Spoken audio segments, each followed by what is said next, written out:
बिस्मिल्लाहिर्रहमानिर्रहीम, अस्सलाम वालेकुम एंड वेलकम टू एक्सप्रेसो। इस उम्मीद और दुआ के साथ क्या था?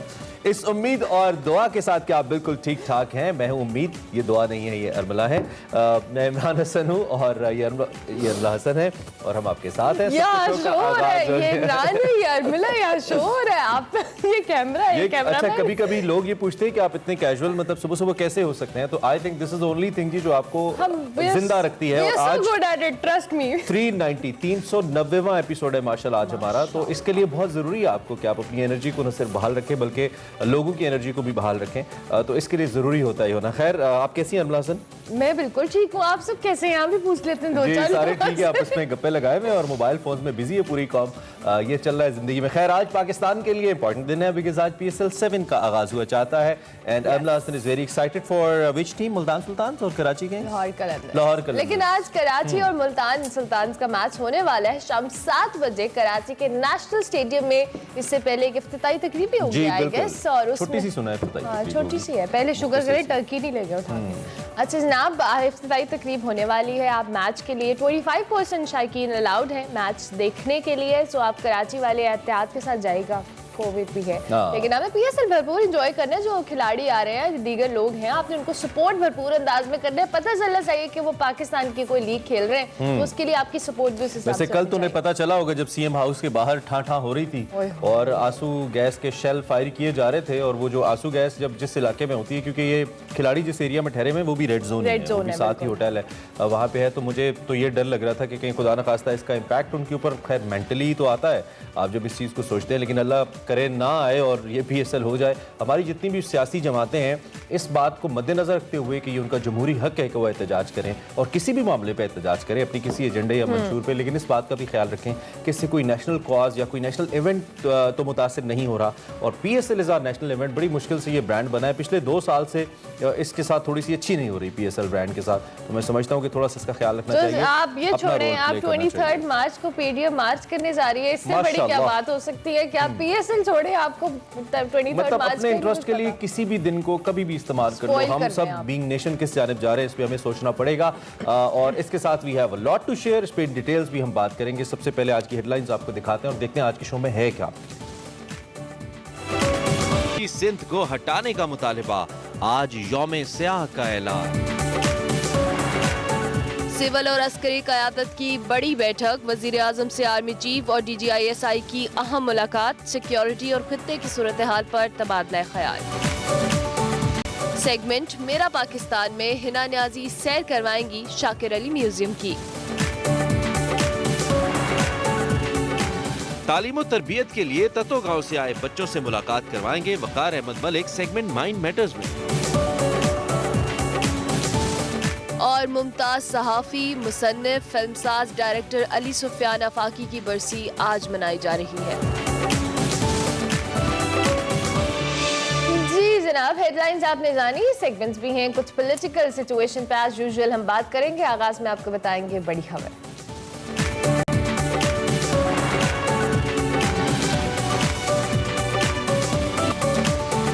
सिंध बल्दियाती निज़ाम पर इस वक्त बड़े मसाइल पैदा हुए हैं। हुकूमत के लिए, सिंध हुकूमत के लिए बहुत बड़ा चैलेंज है। इसके खिलाफ जो एहतजाज है बल्दियाती निज़ाम के खिलाफ वो जोर पकड़ गया है। कराची में जमात इस्लामी का तकरीबन 1 माह से धरना जारी है। हम मुसलसल इस पर रिपोर्ट भी कर रहे हैं। आज से एहतजाज का दायरा शहर भर में फैलाया जा रहा है। मुख्तलिफ इलाकों में जो एहतजाज और रैलियाँ हैं वो भी निकाली जा रही हैं। वैसे उम्मीद ये की जा रही है कि अगले 48 घंटों के अंदर या 36 घंटों के अंदर कोई पॉजिटिव डेवलपमेंट भी हो सकती है between government of Sindh and JI।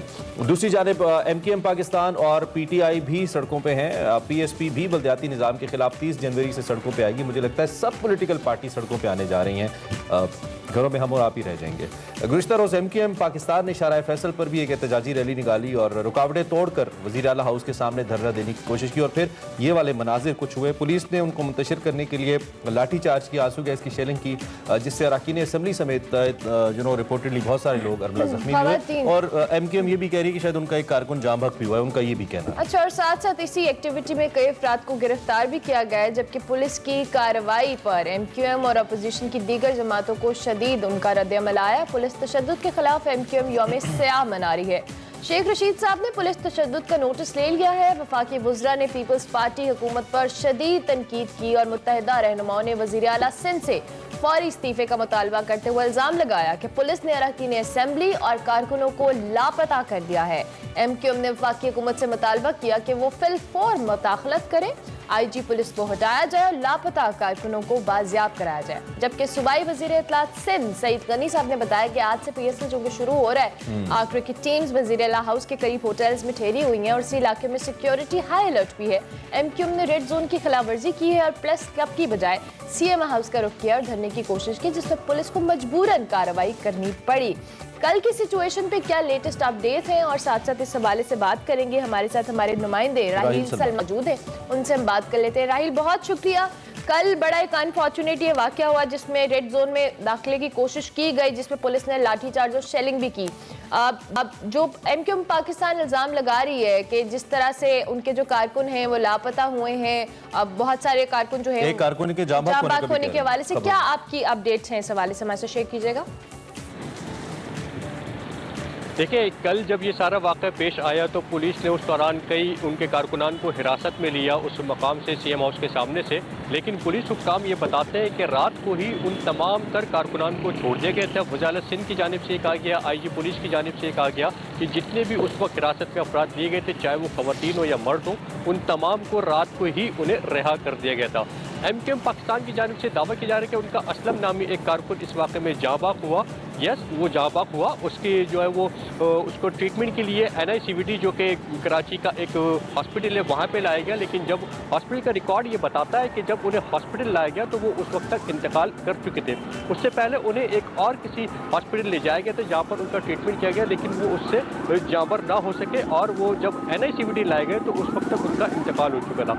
MQM Pakistan ने आज दोपहर 3 बजे उनकी नमाज जनाजा का टाइम रखा है। शारा पाकिस्तान जो कि कराची की एक मशरूफ तरीन शारा है, जो कि मेन शाराओं में मेन आर्टरीज पे काउंट होती है, वहाँ पर ये नमाज जनाजा दोपहर को 3 बजे अदा की जाएगी।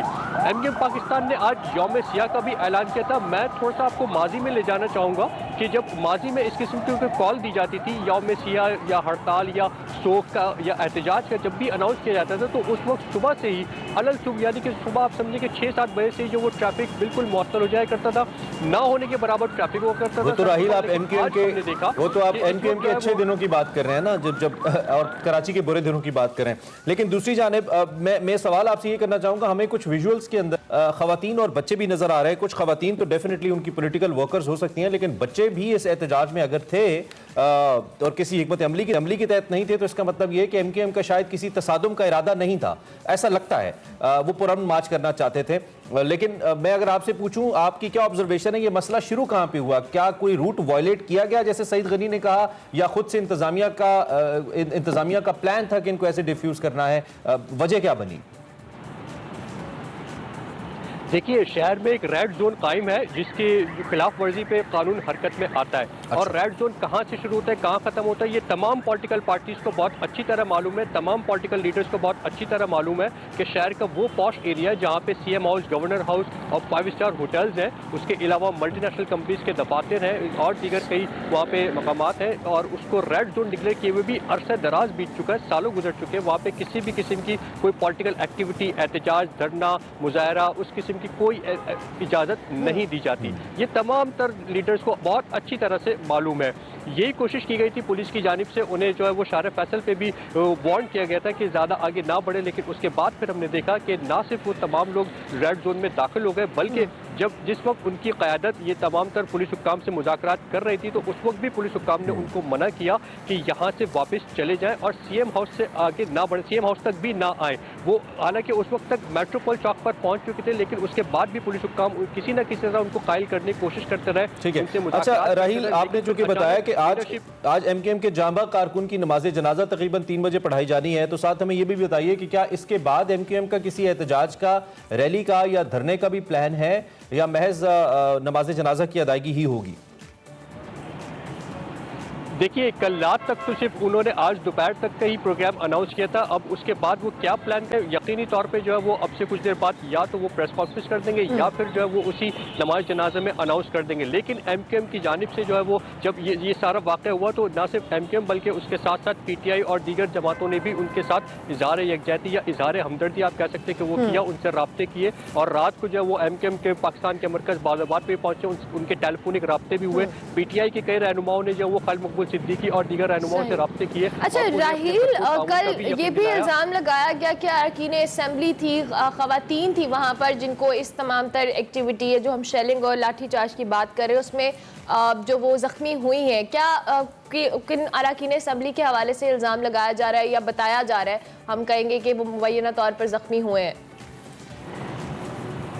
देखिए, एक रुकने असेंबली थे एमक्यूएम पाकिस्तान के सदाकत हुसैन, वो उस वाक़े में ज़रूर जख्मी हुए थे। पुलिस ने उनको घसीटा, रोड पे उनकी फुटेजेस मौजूद हैं, मतलब वो कोई ढकी छुपी बात नहीं है। जिस तरह और दीगर कारकुनान थे उसी तरह वो भी उस तमाम तर सूरत-ए-हाल का निशाना बने, उनको उठाया गया, पुलिस ने टॉर्चर का निशाना बनाया। उसके बाद फिर वो जख्मी हालत में अस्पताल भी गए और ट्रीटमेंट के बाद जो हमारी बात हुई एडिशनल पुलिस सर्जन से, तो वो बताते हैं कि इस वाक़े में जख्मी होने वाले 12 अफराद को अब्बासी शहीद अस्पताल पहुँचाया गया था, जिनमें 6 खवातीन और 6 मर्द शामिल थे।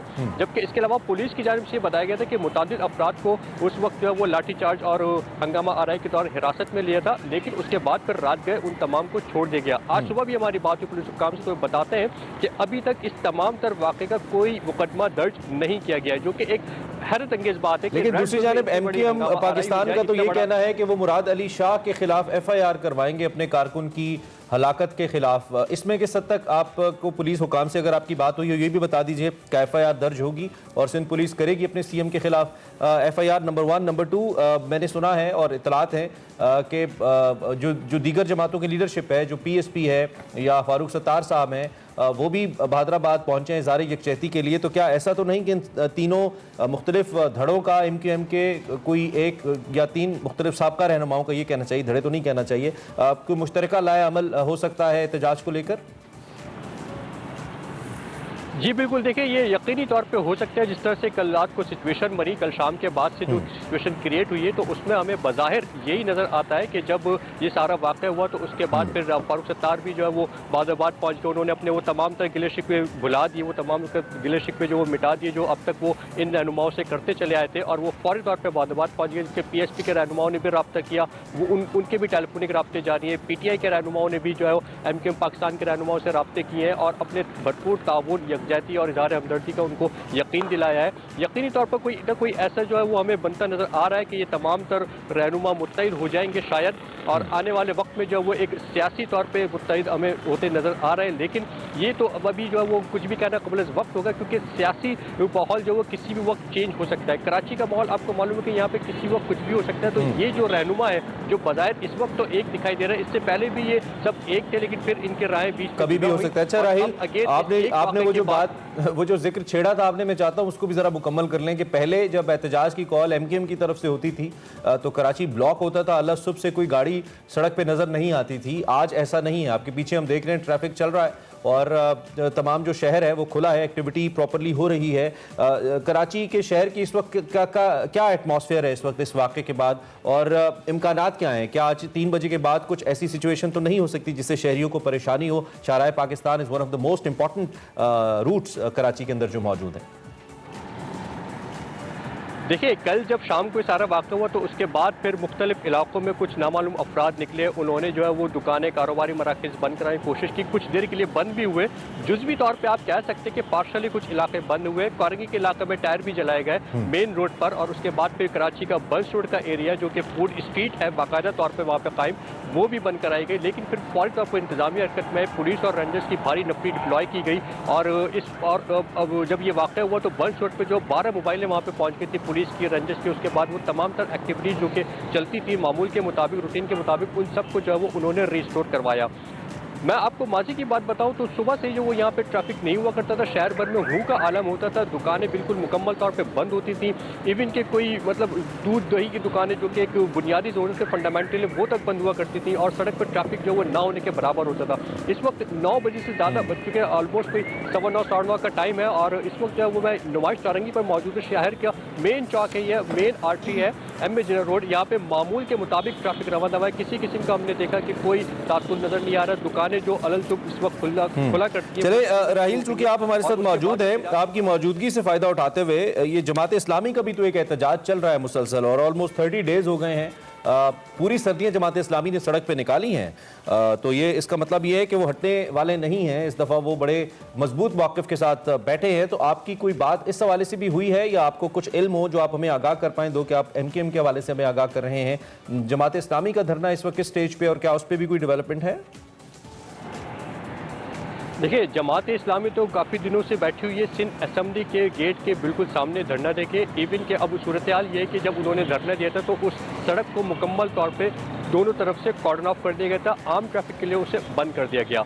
जमात इस्लामी भरपूर प्रेशर डाल रहा है पीपल्स पार्टी की हुकूमत पर, और इस वक्त जो हमारी जराए ये बताते हैं कि सिंध हुकूमत कोई ना कोई ऐसा रास्ता निकाल रही है कि उनके साथ कोई ना कोई पैचअप हो जाए, उनको राज़ी किया जा सके, जो भी उनकी डिमांड्स है उस पर कोई ना कोई निगोशिएशन किया जा सके, कुछ वो अपने मुतालबात से पीछे हटे रवैये में। तो इन ये जो PSL के प्लेयर्स हैं ये भी बिल्कुल साथ ही, ये रेड जोन है जिसके अंदर उनका भी स्टे, साथ ही होटल्स है सारे अहम कराची के। तो आज उन्होंने जाना भी होगा, जो कि आज PSL का पहला मैच है, तो रूट सारे उनके लिए क्लियर हैं या रूट्स पे भी कहीं धरना मौजूद है और प्लेयर्स को भी कोई प्रॉब्लम हो सकती है ग्राउंड तक पहुंचने में? नहीं, देखिए ये एक इंटरनेशनल इवेंट है शहर में और हर साल होता आया है, उसके लिए भरपूर तैयारी की जाती है और इस साल भी जो भरपूर तैयारी की गई है पुलिस हुक्काम की जानिब से, इंतजामिया की जानिब से, तमाम तर रूट से वो शारा फैसल उसको लगती है जो कि मेट्रोपोल होटल, जहाँ पर मेट्रोपोल पे होटल्स कायम है, वहाँ से टीमों को लेके निकलते हैं और मेन शारा फैसल से गुजरते हुए उसके बाद फिर कारसाज के साथ ही फिर स्टेडियम जाते हैं। तो ये तमाम तर रूट जो वो क्लियर रखा गया। इस रूट पर किसी भी किस्म की कोई एक्टिविटी ना ही इजाज़त दी गई है। कल की एक्टिविटी जब हुई तो ये रेड जोन में जब दाखिल होने की कोशिश की गई थी तब तो टीम्स उन्हीं होटल्स में मौजूद थी और इसी वजह से बहुत सारे गैर मुल्की खिलाड़ी और कमेंटेटर्स भी उन होटल्स में मौजूद हैं। तो कल की एक्टिविटी के बाद कोई इस तरह का इम्पैक्ट तो नहीं आया? जी ठीक है राहिल, आप हमारे साथ ही रहिए। हमें अमीनुल हक साहब ज्वाइन कर रहे हैं, वफाकी वजीर हैं, मुत्तहिदा कौमी मूवमेंट पाकिस्तान का ताल्लुक है, उनसे ज़रा हम बात करते हैं। अमीनुल हक साहब, thank you very much for joining us. आप ठीक ठाक, क्या आवाज़ आ रही है आपको मेरी? अमीनुल हक साहब, आप हमें सुन पा रहे हैं? दोबारा अच्छा सुन पा रहे हैं, बहुत शुक्रिया आपने हमें ज्वाइन किया। एक तो बड़ा अफसोसनाक वाकया कल हुआ और जिस तरह आप लोगों का कहना है कि उसमें एक आपके कारकुन भी जाँ बहक हुए, तो उस पर ज़ाहिर अफसोस भी है। एक तो ये कि आपके पास क्या इत्तलात हैं, ये वाकया क्यों कर पेश आया? क्या वाकई आपने रूट की खिलाफ वर्जी की जैसे पीपल्स पार्टी की हुकूमत कह रही है, सिंध हुकूमत कह रही है, आपने रूट की खिलाफ वर्जी की इस वजह से हुआ, या ये कोई प्री प्लान लगता है इंतजामिया का एक एक्शन आपकी जमात के कारकुनान के खिलाफ? इमरान, आप अगर देखें तो पिछले 2 महीने से MKM Pakistan Sindh government local government act के खिलाफ उसे काला कानून करार देते हुए एहतजाज कर रही है। क्या किसी जगह पे एक पथराव हुआ? क्या किसी जगह पे एक गाड़ी के शीशे तोड़े गए? क्या कोई स्ट्रीट लाइट को नुकसान पहुंचाया गया? नहीं। कल भी जब MKM पाकिस्तान शारा फैसल से रवाना होती है, 5 किलोमीटर का फासला तय करती है, किसी गाड़ी को नुकसान नहीं पहुंचाया गया, कोई पथराव नहीं किया गया। हजारों के तादाद में कारकुनान थे। हमारा प्रोग्राम कराची प्रेस क्लब जाना था, लेकिन कारकुनान पे शदीद गम और गुस्सा पाया जाता था, वो CM हाउस चले गए। आपका कैमरा दिखा सकता है कि इंतहाई नियत से और पुरअमन कारकुन CM हाउस के सामने बैठते अपनी फरियाद लेकर जाते हैं। हम अपनी फरियाद, लेकिन अमीन भाई वो रेड जोन तो है ना। अब जैसे आप खुद भी वफाकी वजीर हैं, पाकिस्तान सेक्रेटेरिएट के सामने या पार्लियामेंट हाउस के सामने आपको मालूम है कि अगर कोई एहतजाज है तो वो धरना अलाउड नहीं है वहां पे। इस्लामाबाद की मैं बात कर रहा हूँ, यानी कि जिस भी शहर का जो रेड जोन है। तो फिर आपके कारकुनान क्यों गए उधर? आप ये देखिए कि अगर लाहौर को देख लेते हैं, इस्लामाबाद के रेड जोन देख लेते हैं, तो क्या इन जगहों पे सियासी पार्टी नहीं जाती है? बिल्कुल जाती है। होना क्या चाहिए था कि हम अगर अपना फरियाद MKM के कारकुनान फरियाद लेकर नियत के तौर पर गए हैं, तो होना क्या चाहिए था कि पॉलिटिकल नेगोशिएशन करनी चाहिए थी, बातचीत करनी चाहिए थी। CM हाउस से कोई निकलकर बाहर आता, MKM के साथ मुज़ाकरात करता। अमल इसके उलट हुआ। उन्होंने पहले कमिश्नर को भेजा, हमने उनसे बात की और उनसे क्या अर्ज की, कमिश्नर साहब आप हमारा मैसेज लेके CM हाउस के अंदर गए, कहीं कि सियासी लोग मुज़ाकरात करने के लिए आए। ऐसा नहीं हुआ और एन 6 बजे के वक्त जो है मेरा ख्याल शदीद शेलिंग शुरू कर दी गई MKM के निहत्ते कारकुनान पे। मैं समझता हूं कि इंतहाई जुल्म, सियासी और बर्बरियत का मुजाहरा किया गया। पीपल्स पार्टी का अमीनुल हक साहब ये मौक़िफ़ है, क्योंकि PSL शुरू होने वाला है, रेड जोन के बहुत सारे होटल्स के अंदर गैर मुल्की खिलाड़ी कमेंटेटर्स वहां पे स्टे कर रहे हैं, पुलिस ने मुजाहिरीन को मुंतशिर करने के लिए कार्रवाई की। ये बात आपको भी हम जैसे पहले भी डिस्कस इमरान ने भी की कि रेड जोन के अंदर जाना वैसे अलाउड नहीं होता। तमाम तर पॉलिटिकल पार्टीज को इन रेड जोन के एरियाज का तयन होता है कि यहाँ पर आप एंट्री नहीं कर सकते। अब चूंकि PSL का एक सेंसिटिव मामला भी है, तो ऐसी सिचुएशन में कारकुनन का वहां जाना इत्सल्फ एक खिलाफ वर्जी तो थी। अगर उस पर कार्रवाई हुई, दो कि जो भी मामला हुआ उस पर एतराजात अभी अपनी जगह पे मौजूद हैं, लेकिन आप लोगों के कारकुनान गए तो सही रेड जोन में। देखिए, PSL तो मेरा अपना इवेंट है। कराची किंग हो, लाहौर कलंदर हो, या मुल्तान सुल्तान हो, या बाबर आजम हो, रिजवान है, सरफराज है, हम तो इनके फैन हैं। हमारी तो ख्वाहिश होगी कि यस ये मैचेस हो, पाकिस्तान का नाम रोशन हो, कराची में ये प्रोग्राम हो, हम तो सपोर्ट कर रहे हैं। अगर आप वीडियो देखेंगे मुख्तलिफ मेरा ख्याल है सोशल मीडिया पे, तो मैंने खुद कमिश्नर कराची साहब को ऑफर किया कि अगर PSL के हवाले से कोई गाड़ियां बाहर निकल रही हैं तो MKM के अराकीन कौमी सभा असेंबली सेनेटर खुद खड़े होंगे, उनको पैसेज देंगे।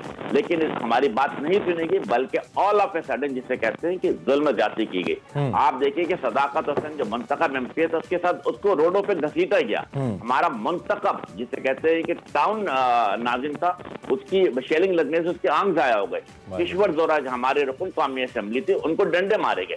क्या ऐसा किसी और शहर में होता है? यकीनन। ठीक है, तो अमीनुल हक साहब, आपका अब लाएअमल क्या है? एक तो आपके जो कारकुन हैं उनके हवाले से हमें इत्तलात हैं कि आज उनकी नमाज जनाजा अदा की जाएगी, तो क्या इसके बाद भी आपका कुछ एहतजाज का लाएअमल है? आपकी पार्टी मुशावरत हुई है इसके ऊपर? इमरान, MKM पाकिस्तान अपना आईनी कानूनी जमहूरिया का इस्तेमाल कर रही है, और वो जमहूरिया हर तरीके से पुरअमन दायरे में रहते हुए अदम तसादुम, अदम तशद्दुद के पॉलिसी पर कारबंद रहकर हम इसे जारी व साई रखेंगे। कल हमने यौम सियाह का ऐलान किया। जब रात के हमारे साथी शहीद हो गए थे, हमने उसे यौम सियाह को यौम शोक में तब्दील किया।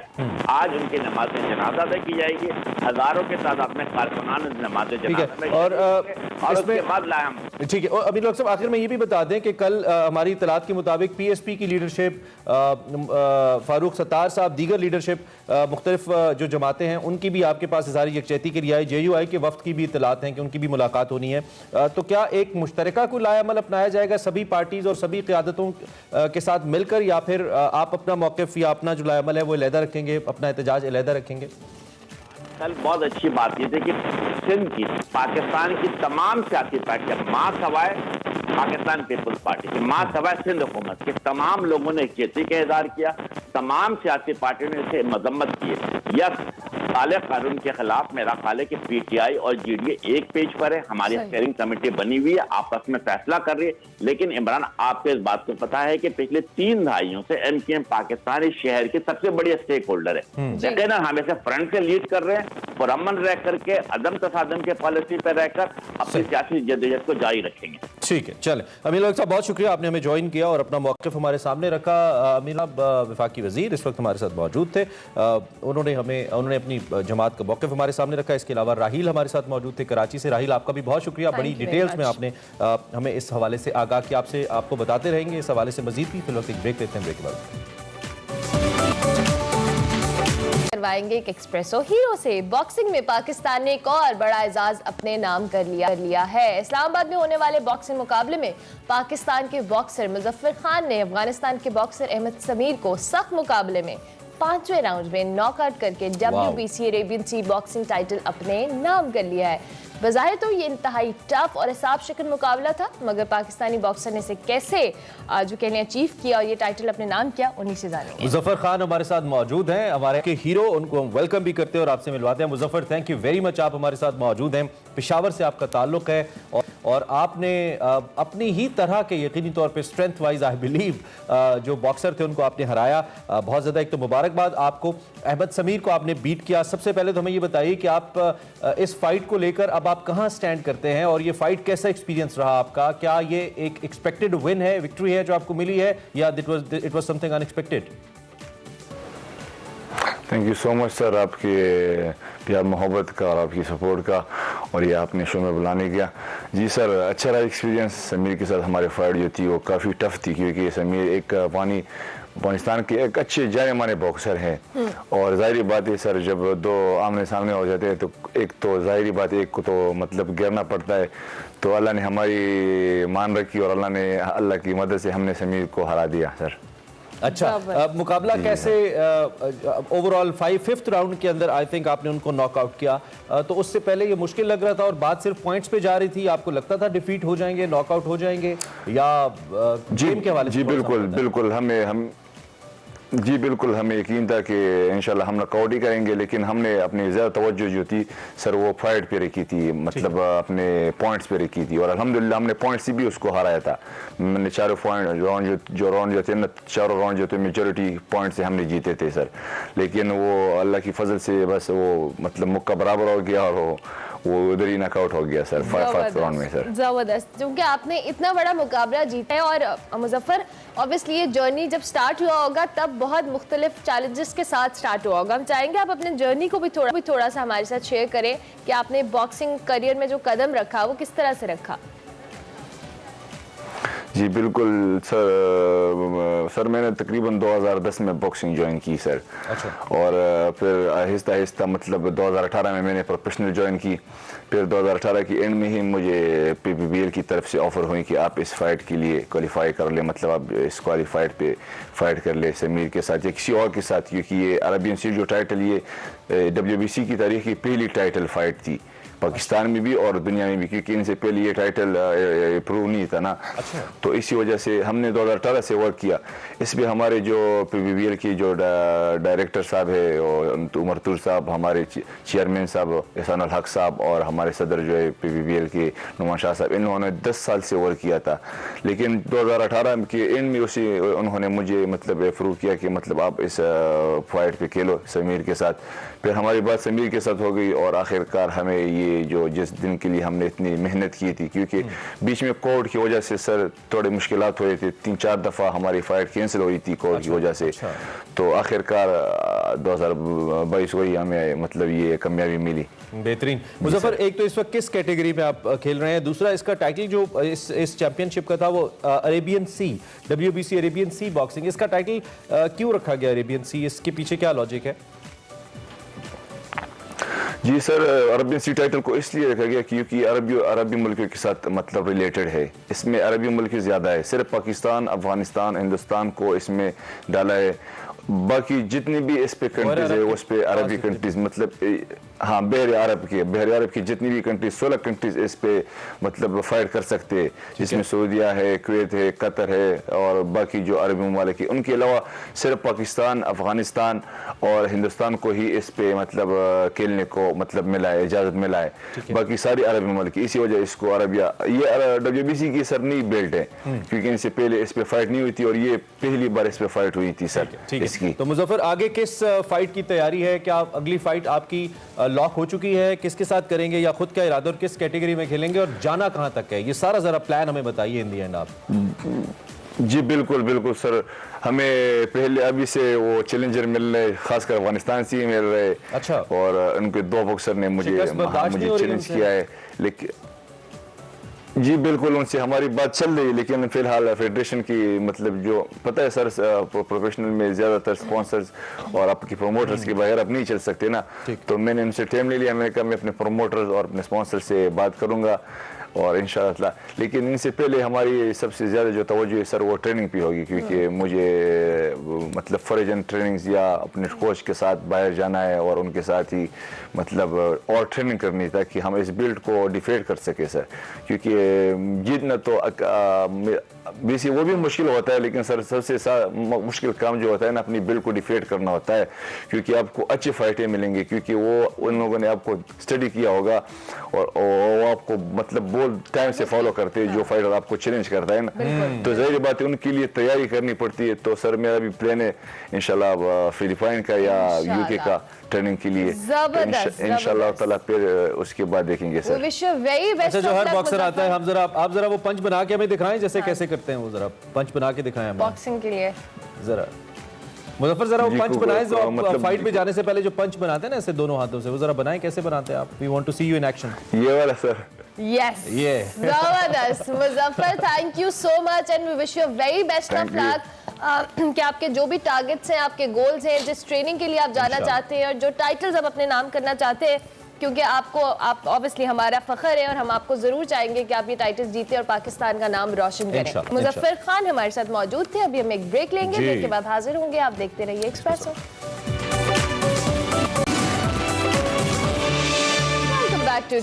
जी बिल्कुल। और अब तालीम और तरबियत के लिए तत्तो गांव की बात करेंगे, जिससे कुछ बच्चे आए हैं और वकार अहमद माइंड मैटर्स में उनसे हमारी मुलाकात करवा रहे हैं। ये बच्चे क्या सोचते हैं और क्या करने जा रहे हैं, दिखाते हैं आपको आज के माइंड मैटर्स में। कुछ नाम तिलिस्माती होते हैं, कुछ नाम देवमालाई होते हैं, कुछ नाम अफसानवी होते हैं, कुछ नाम जो है ऐसी जगहों के नाम जो आपको बिल्कुल किसी अफसानवी दुनिया में ले जाते हैं। इस तरह का एक नाम जो है वो तत्तो है, और तत्तो जो है वो नांगा पर्वत की में उसके साए में एक बड़ा ही खूबसूरत गांव है। और इस खूबसूरत गांव के हवाले से जब मैं सोचता हूँ, पुराना लिटरेचर के हवाले से देखते हैं तो बड़ी खूबसूरत वहाँ पे जो फोक टेल्स हैं उसमें बर्फ़ के मेंढक और बर्फ़ के सांप उनका तज़किरा मिलता है। उनकी फोक टेल्स में यहाँ तक तज़किरा मिलता है कि वहाँ की जो ख़वातीन थी वो रंगीन कपड़े इसलिए नहीं पहनती थी कि नागा पर्वत की जो परियाँ हैं वो कोई जेलस होकर या हसद होकर उनको कोई नुकसान ना पहुँचा दे। इस तरह की बहुत ही खूबसूरत फोक टेल्स थी उस गाँव के हवाले से। लेकिन वो गाँव बिल्कुल एक कटा हुआ है, दुनिया का सबसे मुश्किल तरीन रास्ता है, मुश्किल तरीन ट्रैक है, जो कि 15 किलोमीटर है और जाके आप तत्तो वहाँ पहुँचते हैं। और वहाँ पे आप तसव्वुर भी नहीं कर सकते कि एजुकेशन या हेल्थ और इस हवाले से कोई सहूलियात जो हैं वो तत्तो जैसे गाँव में पहुँचाई जा सके जब वहाँ पे हों। तो Lahore university of relief fund और फ़रह महमूद और नासिर महमूद इन्होंने ये इनिशिएटिव लिया कि ना सिर्फ वहाँ पे एक ब्रिज बनवाया बल्कि इसके अलावा वहाँ पे एक बहुत ही खूबसूरत स्कूल बनवाया, और वहाँ पे जो बच्चे हैं उन्होंने तालीम हासिल करना शुरू की। और वो बच्चे जो हैं इस वक्त सबसे बड़ी खुशखबरी वाली बात यह है जो मेरे लिए बहुत ही बड़ी खुशी की खबर है कि तत्तो गाँव के जो बच्चे और बच्चियाँ हैं वो 9th क्लास तक पहुँच गए हैं। और अब उनको यूनिवर्सिटी ऑफ लाहौर में यहाँ पे तत्तो से वहाँ इन बच्चों को लाया गया है 1 महीने के कोर्स के लिए, थोड़ा सा एक्सपोजर देने के लिए और टीचर्स को जो है उनको ट्रेनिंग देने के लिए। मेरे साथ इस वक्त हुमैरा भुट्टो हैं जो कि इन बच्चियों को और बच्चों को पढ़ा रही हैं। उर्दू अदब का एक बहुत ही साहिब मुताला शख्सियत हैं, बहुत वसी मुताला है उर्दू अदब के हवाले से, बहुत अच्छा बोलती हैं और बहुत अच्छी एजुकेशनिस्ट हैं, बहुत अच्छी ट्रैकर हैं। और हुमैरा भुट्टो के साथ मैं एक अलग से भी सेगमेंट करूँगा क्योंकि एज एजुकेशनिस्ट उनका एक बहुत बड़ा तजुर्बा है। लेकिन इस वक्त हम हुमैरा भुट्टो से बात करेंगे जो यहाँ पे जो बच्चों और बच्चियों को पढ़ा रही हैं उनका ये तजुर्बा कैसा है।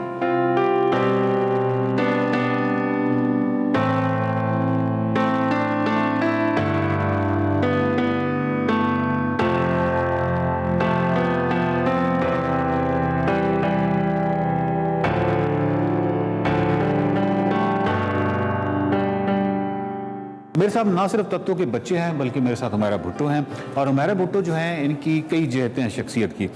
टूरिस्ट वाली जहत एक है, लेकिन जो सबसे नुमाया जहत है जो नज़र आती है वो उर्दू अदब है और अदब पे इनकी जो दस्तरस है साहिब मुताला खातून है। और तीसरी जो इनकी जहत है वो जो है वो टीचिंग के हवाले से है। बहुत अच्छी टीचर हैं, बहुत पॉपुलर टीचर हैं, बहुत डिफरेंट इंस्टीट्यूशन में पढ़ाती रही। तो मुझे मालूम है कि बहुत ही इनके जो शागिर्द हैं उनसे बहुत मोहब्बत करते हैं। बहुत शुक्रिया हुमैरा भुट्टो। लेकिन कभी मैंने ये नहीं सोचा था कि तत्तो के बच्चों को आप तत्तो जो है उसके बच्चों को आप पढ़ा रही होंगी यहाँ पर। जी मैंने भी नहीं सोचा था असल में। बल्कि जब पहली दफ़ा मुझे वहाँ पे फ़रह महमूद लेके गई तो मैं बहुत घबराई थी और मैं लोगों से पूछा कि सारा साल आ सकते हैं यहाँ पे और यहाँ पे पढ़ाना मुमकिन है या नहीं। तो मुझे एक ड्राइवर है वहाँ के शाहिद जान साहब, उन्होंने बड़ी प्यारी बात की। उन्होंने कहा नहीं कोई ख़तरे वाली बात नहीं, बस कभी कभी ये पूरी सड़क नीचे गिर जाती है। डेफिनेटली दुनिया का सबसे ख़तरनाक तरीन ट्रैक है और दुनिया के सबसे ख़तरनाक तरीन ट्रैक से हो के जब आप तत्तो जाते हैं तो वो सारी थकावट तो दूर हो जाती है, लेकिन फिर एक और थकावट जो है वो सामने आती है। वहाँ पे गुर्बत देख के, वहाँ पे कसम पुरसी देख के, वहाँ पे तालीमी जो सूरत हाल है उसको देख के, तो ये चीज़ें भी आपने नोट की होंगी जब आप फर्स्ट विजिट पे गई होंगी। जी बिल्कुल। जब मैंने वहाँ देखा कि जिन हालात में वो स्कूल जहाँ बना हुआ है और जिन हालात में ये बच्चे पढ़ रहे हैं तो वो बहुत मेरे लिए बहुत मुश्किल बात थी। बहुत दुख हुआ मुझे वो सब देख के।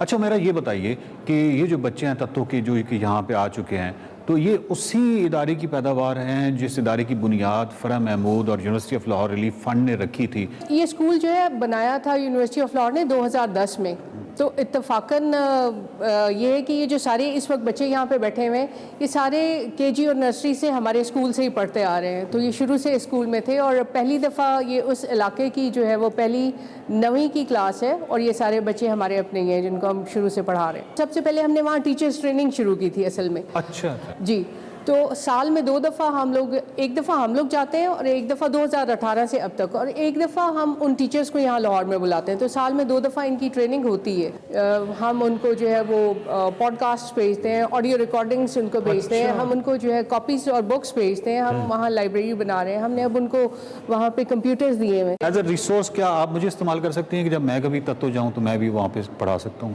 जी, आप बहुत बेहतरीन रिसोर्स है और आप क्योंकि उन इलाकों से वाकिफ़ भी हैं। असल में वहाँ पे पढ़ाने के लिए या वहाँ पे ट्रेनिंग देने के लिए सिर्फ नॉलेज होना या इल्म होना काफ़ी नहीं है। आपकी तरह उन इलाकों से और उन लोगों के तहजीब और कल्चर से जो वाकिफ़ होगा शख्स, तो वो बहुत अच्छा पढ़ाएगा। तो आप तो बहुत बेहतरीन पढ़ाएंगे।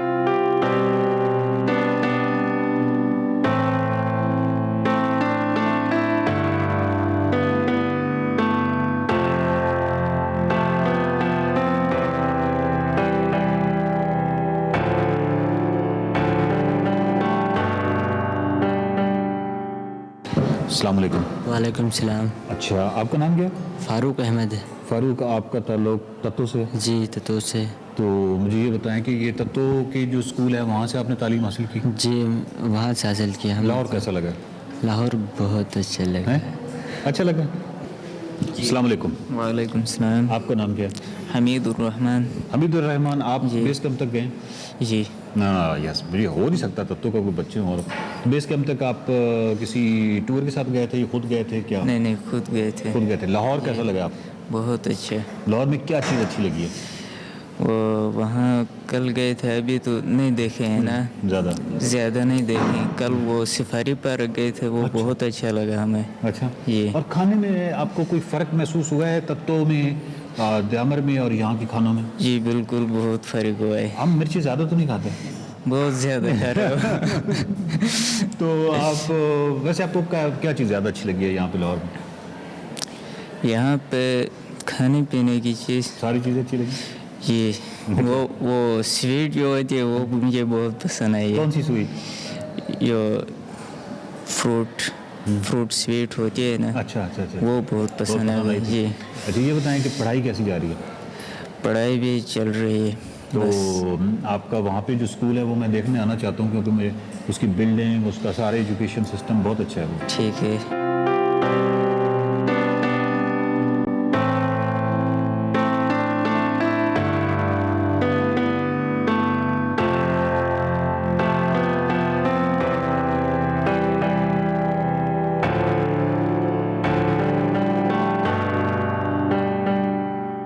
अच्छा, एक जो सबसे खूबसूरत बात यह है कि सिर्फ तत्तो में तालीम ही नहीं दी जा रही बल्कि वहाँ के जो लोकल्स हैं, जो कि टीचर्स हैं, उनको ट्रेनिंग भी दी जा रही है, उनको तरबियत भी दी जा रही है और एक सस्टेनेबल डेवलपमेंट का जिस तरह तस्वुर होता है ताकि वो सारी चीज़ें जो है वही हों, बजाय इसके कि यहाँ से रिसोर्स जो है वहाँ मुंतकिल हो और उस पर ज़्यादा कास्ट आती है। तो ये एक बड़ी खूबसूरत चीज़ है। इस दफ़ा जो जिन टीचर्स को यहाँ बुलाया गया ट्रेनिंग के लिए, उसमें ये 2 टीचर्स हैं जिनका ताल्लुक तत्तो से ही है और ये यहाँ पर तरबियत हासिल कर रहे हैं। अस्सलाम वालेकुम। आपका नाम क्या है? शुकूर अहमद।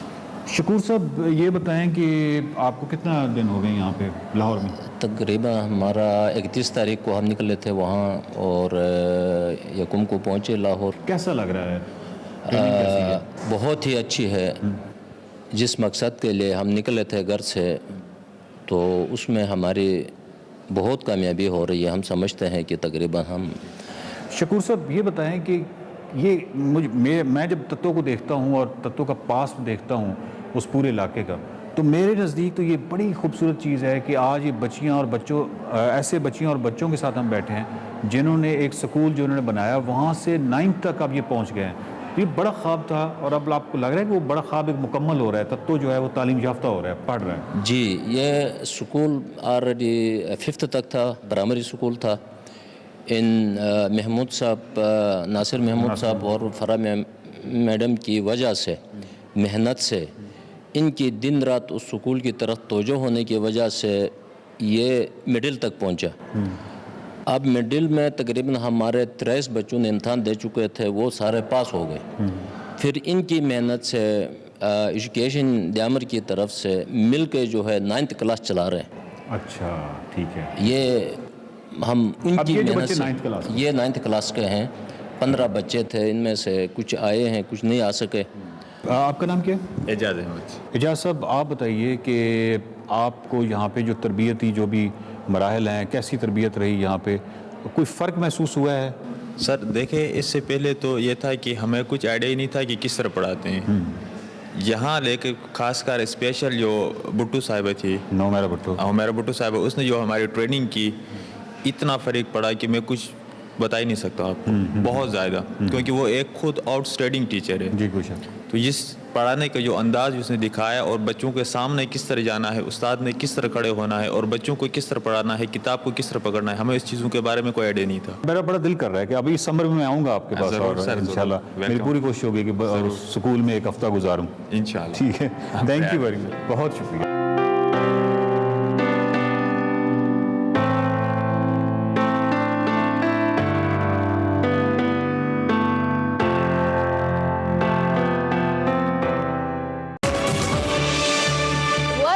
टू एक्सप्रेस अब बात करेंगे पाकिस्तान के नामवर मुसन्निफ शाकिर अली की, जिनका शुमार पाकिस्तान में तजरीदी मुसव्वरी के साथ साथ खताती के बानियों में भी होता है। उनकी आज बरसी मनाई जा रही है और सेगमेंट मेरा पाकिस्तान में हिना उनकी रिहाइश का, जो कि अब शाकिर अली म्यूजियम बन चुकी है, वहीं मौजूद हैं और शाकिर अली साहब की जो याददाश्तें हैं उनके हवाले से हिना न्याजी बता रही है आज के सेगमेंट मेरा पाकिस्तान में। तो देखते हैं।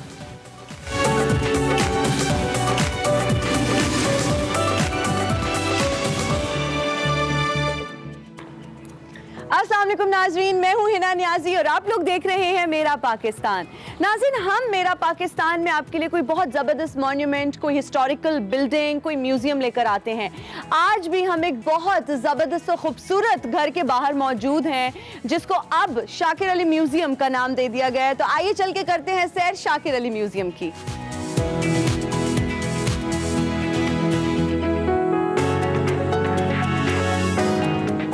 अस्सलाम वालेकुम, कैसी हैं आप? मैं ठीक हूँ, आप कैसी हैं? मैं बिल्कुल ठीक। व्यूअर्स, इस वक्त हमें इस म्यूजियम की डायरेक्टर फातिमा सलमान साहिबा ने ज्वाइन किया है। उनसे जानते हैं कि इस म्यूजियम की हिस्ट्री क्या है।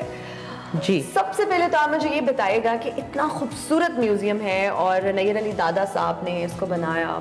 What is so exclusive about him? उनकी बिल्डिंग्स में उनकी जो कुछ ऐसे कुछ स्ट्रक्चर्स, क्या ऐसा है जो उनको बहुत एक्सक्लूसिव या बहुत इनोवेटिव होता है उनकी बिल्डिंग्स में? नैयर साहब के काम से जो आपको तासुर मिलता है ना, उसमें बड़ी वुसअत है, यू नो, डिज़ाइन में वुसअत है। Everything is so spacey, spread out. मैं coming to this museum, the work is very nice in terms के इमारत का जो स्ट्रक्चर है और जो मटेरियल यूज़ किया है वो कहीं भी यूज़ नहीं हुआ पूरे लाहौर में। वो हेरिटेज और हिस्ट्री कि अगर हम बात करें हिस्टोरिकल बिल्डिंग्स को देखें तो हमें ऐसी ही ब्रिक्स नजर आती हैं, और जब अंदर आते हैं तो ये बड़ा एक मॉडर्न एंड बड़ा एक स्लीक टच इसमें है। वेल, शाकिर साहब was a modern person, modern artist. Modern art उन्होंने पेंट किया, उन्होंने सीखा, और उनकी ज़िंदगी भी बहुत ही उस तरीके से चल रही थी जहाँ उन्होंने तालीम हासिल की, जर्मनी में गए और डिफरेंट यूरोपियन कंट्रीज़ में। तो यू कैन से यस, वो तो आना था। और जिस तरह से नैयर साहब उनके स्टूडेंट थे, नैयर साहब को उन्होंने एक्सप्लेन किया कि मुझे अपना घर, ऐसे तो घर था, और घर में lobby, galleries, study, libraries, work area, and बहुत अच्छा उन्होंने उनके लिए प्लान किया। It's a mixture of modern art, like you know the Gothic है इसमें टच, बिल्कुल, जो आपको चर्चेस में नजर आता है। Arches, it's mixed with the Swati design, सवाती जो पैनल्स है इनके, इंट्रिकेट डिटेल्स इस पे अगर देखें तो कितनी खूबसूरत हैं। बिल्कुल बिल्कुल, इसमें उनका अपना पैशन शामिल था, जो उनकी पसंद थी, जो वो अप्रिशिएट करते थे। उनके म्यूजियम में झलक नजर आती है। उन्होंने अपना फर्नीचर भी खुद डिजाइन करवाया। ये अच्छा, मैं देख रही हूँ कि यहाँ पे जितना फर्नीचर है ज्यादातर का जो कलर है वो ब्लैक ही है। दरवाज़ों के साथ एक सीक्वेंस चल रहा है। डाइनिंग टेबल जो है बड़ा गोथिक स्टाइल का है, बड़ा डिफरेंट है, इन 60s and 50s, modern touch भी है। जो एक्सप्रेशन है वो शाकिर साहब की शख्सियत का हिस्सा है। क्या ये रखा हुआ है? उनकी फैमिली का कुरान है जो उनकी फैमिली में पास हुआ है फ्रॉम एक जनरेशन टू अदर जनरेशन। और शाकिर साहब क्योंकि कलेक्टर थे जी, तो उनको ये आगे से कुरान मिला था in her family. And this is like written in 1594। Fatima ये क्या है? मुझे कुछ यहाँ पे स्पून्स नजर आ रहे हैं जी, ये उनकी पर्सनल कलेक्शन थी कटलरी की। अच्छा। And it is the Buddha series थी। जी जी जी, देखिए ना उसके ऊपर वो बुधा बना हुआ है। जी है। बिल्कुल, कलेक्शन उनका एक हॉबी थी। डिफरेंट चीज़ों में नजर मतलब आप देख सकते हैं from Taxila, there is silverware जो उनके घर की चीज़ें हैं। जगह जगह से उन्होंने हर जगह ट्रैवल करते थे, कलेक्ट करते थे। अच्छा फातिमा, मुझे ये बताओ कि इनको फिर प्रिजर्व कैसे किया जाता है? इनको इस तरह से इतनी अच्छी कंडीशन में कैसे रखा हुआ है? एक म्यूज़ियम का हमारा स्मॉल बजट होता है रिपेयर मेंटेनेंस का। हम इनको पॉलिश करवाते हैं, हम चीज़ों को ठीक रखते हैं, हम उनके कपड़े ड्राई क्लीन करा के रखते हैं। एवरीथिंग वी आर रिस्पॉन्सिबल, ताकि हमसे आगे जो जनरेशन वो भी जो कि शाकिर साहब को जानना चाहेगी इन अदर 10 to 15 ईयर्स, तो उनके लिए चीज़ें वैसे ही हम महफूज रखें जिस तरह सही। अच्छा फातिमा, ये बहुत खूबसूरत मुझे कप नज़र आ रहा है, मुझे इसके बारे में बताओ। मतलब ये क्या शाकिर अली साहब का कप? हाँ जी बिल्कुल, उनकी कलेक्शन उनके किचन से लिया गया, प्लेटें, ट्रॉली, हर चीज़ खूबसूरत। मैं आर्टिस्ट नहीं हूँ, लेकिन मैंने दूर से इसको देखा तो मुझे लगा कि कुछ एप्लिक वर्क हुआ है, क्योंकि वो इतना खूबसूरत। एनसीए के प्रिंसिपल भी रहे। बिल्कुल, बिल्कुल। और उनके बहुत सारे स्टूडेंट थे, और जिसमें सईद अख्तर साहब भी शामिल हैं और नैयर साहब भी हैं as head of the department, जो एनसीए के लास्ट प्रिंसिपल थे। उनके साथ तस्वीर, इसमें नैयर साहब भी खड़े हैं। जी जी जी जी। तो ये जो पीढ़े आप देख रही हैं ना, जी बिल्कुल, ये वही पीढ़े और चीजें, और जो कप आप देख रही थी, कब देख रही हूँ, I can see it, I can spot it here. It's here, बिल्कुल। ये एनसीए की फैकल्टी थी उस जमाने में, उनके साथ है। While he was there also, he was making a speech with जिसमें सारी एनसीए की फैकल्टी 1966, 67, 68 जब वो प्रिंसिपल रहे। ये आई थी फरादीपा जी जी, ईरान की जो थी ना प्रेसिडेंट थे, शाह ईरान की मिसेस। तो एनसीए में उनका इस्तकबाल किया गया था। And he was there. very मतलब इन तस्वीरों को देख के लग रहा है वाकई के it was a very regal time. बिल्कुल। और Fatima, what area is this? What place is this? ये इनका बेडरूम है। अच्छा, ओके। शाकिर साहब की तस्वीरें मुख्तलिफ आर्टिस्टों के जो उस जमाने में बहुत एक्टिव थे पेंटिंग में, जी जी, उनके साथ तस्वीरें। और पिक्चर्स में ही लुक्स वेरी स्टाइलिश, मतलब बहुत स्टाइलिश थे वो। हाँ जी, ड्रेसिंग सेंस वेरी यूरोपियन। अच्छा, ये क्या है फातिमा, ये मुझे बताएं। इसकी सवाती काम एम्ब्रॉयडरी का, he was collecting these big wall hangings. और फातिमा जो ये है, इसको शायद रिली कहते हैं। हाँ जी हाँ जी हाँ जी। फातिमा, अब आप हमें इस म्यूजियम के बाकी जो हिस्से हैं, बाकी जो इसका एरिया हमने एक्सप्लोर नहीं किया, वो हमें दिखाएं। Chandelier is so beautiful, very classy. ये उनका ही खरीदा हुआ है? जी, उनका ही लगाया हुआ है। ये क्या है फातिमा? इनके लेटर्स हैं जो उन्होंने as principal of NC different organisations को लिखे, प्राइम मिनिस्टर हाउस को लिखे, वैक्सीनेशन, बिल्कुल, इवन दैट इज देयर। और उनका पासपोर्ट है, उनका आईडी कार्ड है, उनका सेंसरशिप फिल्म एक्ट का एक कार्ड है। देन ये इंडिया वाला पासपोर्ट भी है। अच्छा, इंडिया वाला पासपोर्ट, ये हिंदी में लिखा हुआ है। और इस साइड पे आ जाएं तो क्या है कि कैप्स हैं? जी, उनके मेडल्स हैं, ये उनका तमगा इम्तियाज है। बिल्कुल। ये उनकी कैप्स हैं, बेरीज हैं, ये कोई सवाती टोपी है। हमने कोशिश की है कि हम उसको जिस अच्छे हाल में रख सकें। अच्छा, ये आर्चेस जो मुझे नज़र आ रही हैं फातिमा, इनके पूरे म्यूजियम में ना, अगर हम विंडोज़ भी देखें, इनके डोर्स भी देखें, तो ये एक arches are taking over the building, because the building has made in a very cylindric kind of a design, square and slenders. So obviously ये जो arches हैं उसको complement करते हैं। फातिमा, अगर इस तरफ आएं तो यहाँ पे मुझे एक वॉच नजर आ रही है, कुछ टाइल्स, कुछ ग्लासेस मुझे यहाँ पे नजर आ रहे हैं। शाकिर साहब की ग्लासेस, शाकिर साहब की handwritten diary of addresses, ये शाकिर साहब की मेडल्स, और watch and the tie he used to wear, ये सब डिस्प्ले की गई हैं। फातिमा, अब इस म्यूजियम की आप हमें आर्ट गैलरी भी दिखाएं। जी प्लीज़ आइए। जी, शाकिर साहब का काम जो है यहाँ पे जो डिस्प्ले हुआ है, ये 50s का भी है, कुछ 60s का भी है, अर्ली 50s का ये है, क्योंकि you can see the colour and shades were very different. This was made in 1952।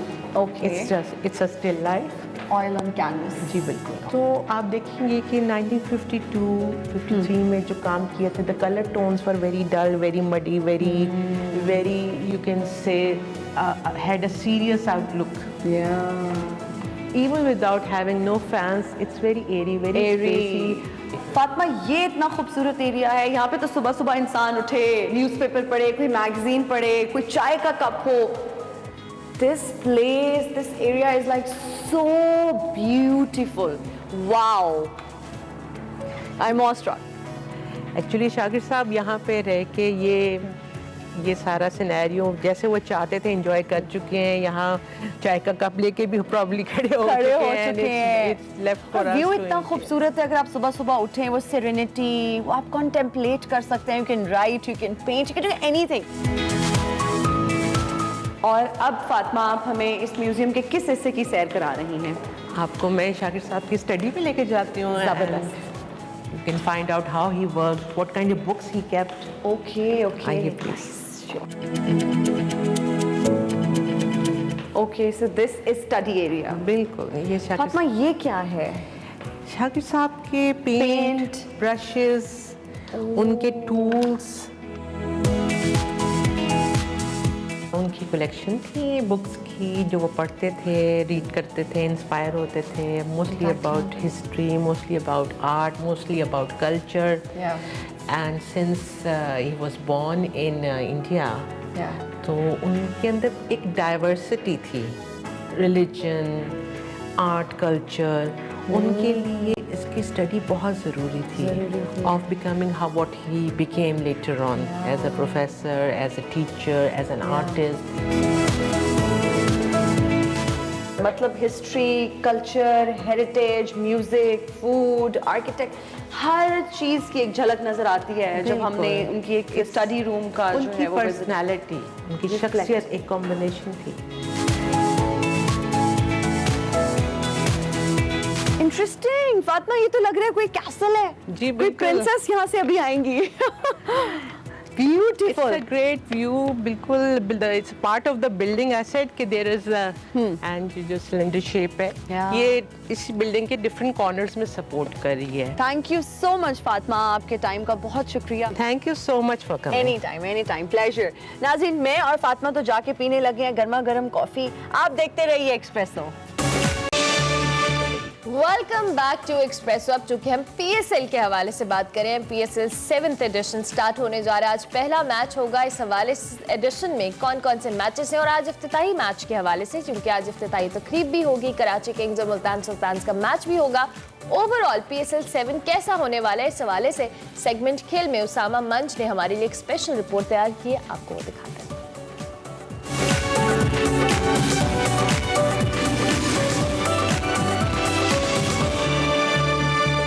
खेलों की खबरों के साथ मैं हूं सामा मंज।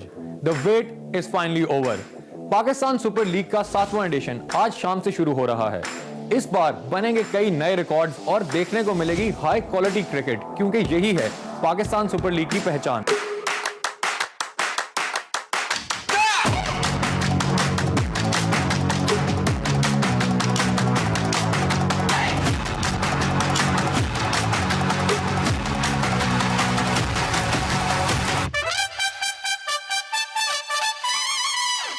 PSL 7 का शेड्यूल कुछ अरसा पहले ही अनाउंस कर दिया गया था और तमाम फ्रेंचाइजीज ने अपने स्क्वाड्स का ऐलान भी कर दिया। इस बार PSL को 2 फेजेस में खेला जाएगा। पहला फेज 27 जनवरी से 7 फरवरी तक कराची, जबकि दूसरा फेज 10 से 27 फरवरी तक लाहौर में खेला जाएगा। इंतजार तकरीबन खत्म होने को है, खेल के मैदान आबाद होने को है। इनफेक्ट आबादी हैं, कभी वीरान नहीं हुए पिछले कुछ अर्से से। पाकिस्तान सुपर लीग 7 साल का हो गया। आज हम उसकी बर्थडे भी मना रहे हैं, बर्थडे मना रहे हैं। आज से 7वां एडिशन PSL का शुरू हो रहा है और पहले मरहले में नेशनल स्टेडियम कराची में कुल 15 मैचेस खेले जाएंगे। 7 फरवरी तक ये मैचेस जारी रहेंगे। दूसरा मरहला 10 फरवरी से शुरू होगा हमारे बिल्कुल पड़ोस में कज़ाफी स्टेडियम लाहौर में। 19 मैचेस खेले जाएंगे और आज नेशनल स्टेडियम में मुख्तसर इफ्तिताई तकरीब के बाद दिफाई चैंपियन मुल्तान सुल्तान्स और कराची किंग्स की टीमें मद्दे मुकाबिल होंगी। ये मुकाबला मुल्तान सुल्तान्स और कराची किंग्स से ज्यादा रिजवान और बाबर के दरमियान होने वाला है। बतौर कैप्टन जो कह लें इसमें कैलेंडर ईयर में सबसे ज्यादा T20 फतुहात समेटने वाले बाबर आजम कराची किंग्स की नुमाइंदगी करेंगे, जबकि wicket keeper batter Mohammad Rizwan Multan Sultans की क़यादत करेंगे और अपने टाइटल का दिफा करेंगे। इसके साथ साथ सिक्योरिटी के इंतजामात के हवाले से बात करें तो मुकम्मल कर लिए गए हैं। मजमूई तौर पर 5650 एहलकार सिक्योरिटी पर मामूर होंगे। इसके अलावा ट्रैफिक पुलिस है, स्पेशल ब्रांच है, रैपिड रिस्पांस फोर्स के एहलकार भी तैनात होंगे। जबकि कोविड की वजह से PSL के लिए एक बहुत बड़ा चैलेंज है, हमने पिछले साल भी देखा, और अब कई खिलाड़ी और टीम ऑफिशियल्स कोविड का शिकार हो चुके हैं। बायोसिक्योर बबल के लिए सख्त पाबंदियां लगाई गई हैं। हर टीम के लिए अलग फ्लोर मखसूस किया गया है। एक दूसरे से जो खिलाड़ियों को गैर ज़रूरी तौर पर मिलने पर मुकम्मल पाबंदी आयद की गई है और बायोसिक्योर बबल से बाहर जाने की आपको इजाज़त नहीं है। अगर बात करें टीम के कम से कम 13 खिलाड़ियों का जो नेगेटिव आ जाए टेस्ट, तो उसका टीम का मैच नहीं रुकेगा।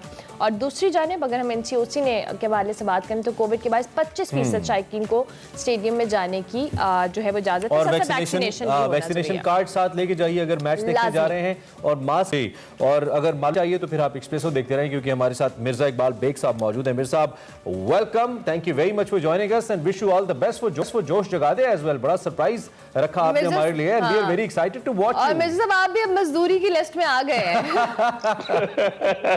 ये बड़ा सही जुमला कहा सुबह सुबह, लेकिन वो मैंने फाइजर का बूस्टर लगाया जिसकी वजह से वो जिसे कहते हैं कि दुश्मनों की नजर लग गई, वो बुखार हो गया था।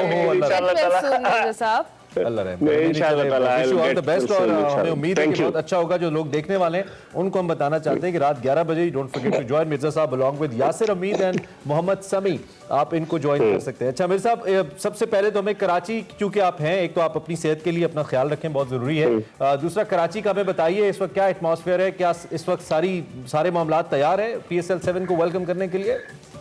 देखिए, मामला तो तैयार है, लेकिन कल जिस तरह से मुजाहरा हुआ MQM पाकिस्तान की जानिब से और जो लाठीचार्ज हुआ और जहां पर टीमों ने कल अपनी प्रैक्टिस सेशन चारों टीमों ने मंसूख किए, उसकी वजह से भी एक अजीब सी सूरत हाल है कि डामाडोल किस्म की सिचुएशन है। मैच तो होगा लेकिन वो जो एक्साइटमेंट, वो हाइप, वो नजर नहीं आ रही है। हालांकि कटआउट्स मैं आपको पिछली दफा जब कह रहा था लगाए नेशनल स्टेडियम के बाहर, अभी लगे, लेकिन इसके बावजूद वो जो हाइप होती है, वो जोश व खरोश, वो जज्बा इमरान, वो वलवला नजर नहीं आ रहा है जो होना चाहिए। और मुझे लग रहा है कि 2-3 चीजें, जिस तरह मैंने आपको बताया, तो माशी सूरत हाल लोगों की, और फिर दूसरे कोविड कराची में बहुत तेजी से फैल रहा है, हर कोई अवॉइड कर रहा है। जिस तरह अरमला कह रही थी कि मास्क लगा के जरूर जाए, लेकिन लोगों में आगाही नहीं है, शऊर नहीं है कि बगैर मास्क के घूमते हैं, कहते हैं कुछ नहीं होगा। हालांकि उसूलन उन्हें इसका बेहद एहतियात करना चाहिए। तो कराची में जो सूरत हाल है इस वक्त वो यही है। जिस तरह अब मैं खास बात बताऊं इमरान के, जब भी PSL हुई है तो जो मुफ्त के टिकट हासिल करने वाले लोगों की बड़ी तादाद टेलीफोन किया करती थी कि हमें टिकट चाहिए,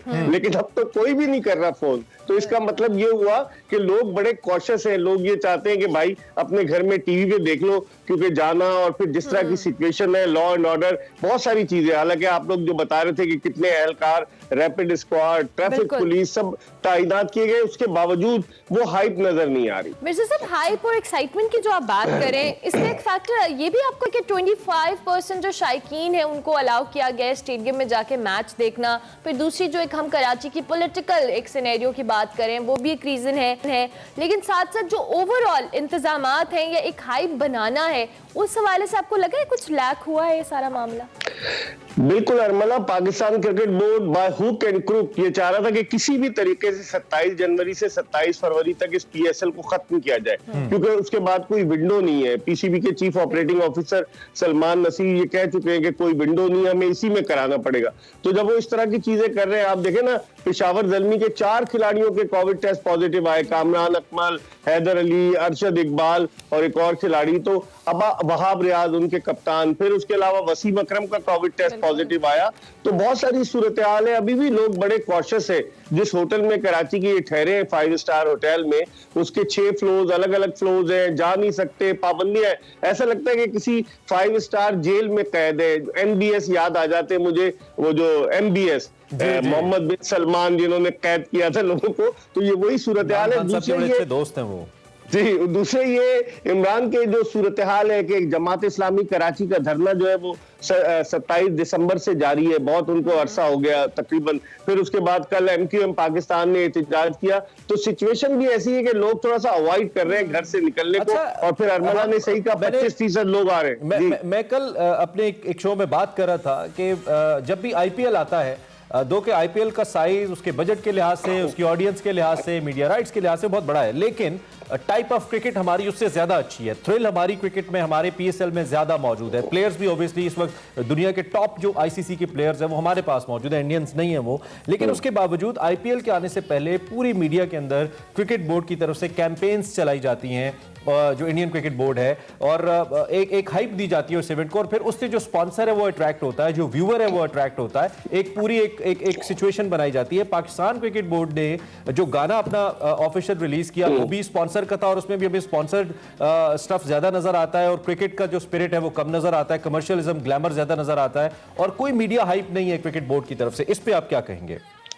देखिए, वही मैं तो ये समझ रहा हूँ कि बस क्रिकेट बोर्ड ये चाह रहा है just going through the motion, कि किसी तरीके से कंप्लीट करा दो, क्योंकि ये एक ऐसी हड्डी बन चुका था PSL, HBL, PSL, जिसे ना निगल सकते थे ना उगल सकते थे। अगर अब नहीं कराते तो फिर कब कराते? अब आपने IPL की, इमरान बात की, IPL में देखे 2 टीमें, कई 100 अरब की 2 टीमें ऐड हुई है उसमें मजीद, और वो जिस तरीके से हाइप बनाते हैं, फरवरी में उनकी जो है वो IPL की बिडिंग हो रही है, प्लेयर्स की नीलामी हो रही है, उसमें दुनिया के कई प्लेयर्स खुद इस बात का इजहार कर चुके हैं हम खेलना चाहते हैं। तो एक तो पैसे की चमक है, कशिश है, दूसरे उसकी हाइप ऐसी बन गई है, और जब IPL होती है तो दुनिया के दीगर मुमालिक अपनी क्रिकेट सरगर्मियां मुअत्तल कर देते हैं ताकि अपने प्लेयर्स को जो है वहां जाकर खेलने की इजाजत दी जाए। ऐसा नहीं है। पाकिस्तान क्रिकेट बोर्ड को चले, इस मरतबा तो हम कोविड से जंग लड़ रहे हैं, ओमिक्रॉन वेरिएंट है, लेकिन आइंदा के लिए हमें एक बाकायदा प्लानिंग करना होगी। इस दफा भी हमें फरवरी में होती है अमूमन जो PSL है, लेकिन इस मरतबा मजबूरन जनवरी में शुरू कर रहे हैं क्योंकि ऑस्ट्रेलिया की टीम पाकिस्तान के दौरे पर आ रही है। ठीक हो गया, ठीक है मिर्जा साहब।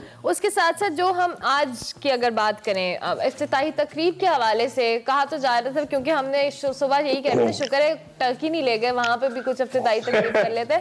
अब जो कराची में होने वाली है, क्या उसके लिए हाइप, क्या किस तरह का लाइनअप किया गया है? और 7 बजे चूंकि मैच भी है कराची किंग्स और मुल्तान सुल्तान्स का। वो जो टर्की जो ले गए थे वो अब अमेरिका में जाकर बैठ गए, PCB के डायरेक्टर कमर्शियल बाबर हामिद साहब, और अब कराची में ही होगी तकरीब ये। और तकरीब क्या होनी है, एक करबला उन्होंने एक स्टेज बनाया है जिस पर आतिफ असलम, मुझे लगता है लिपसिंग होगी आतिफ असलम और आयमा बेग की, और वो जो गाना वो चला जाएगा, उसके अलावा और कोई चीज नहीं है।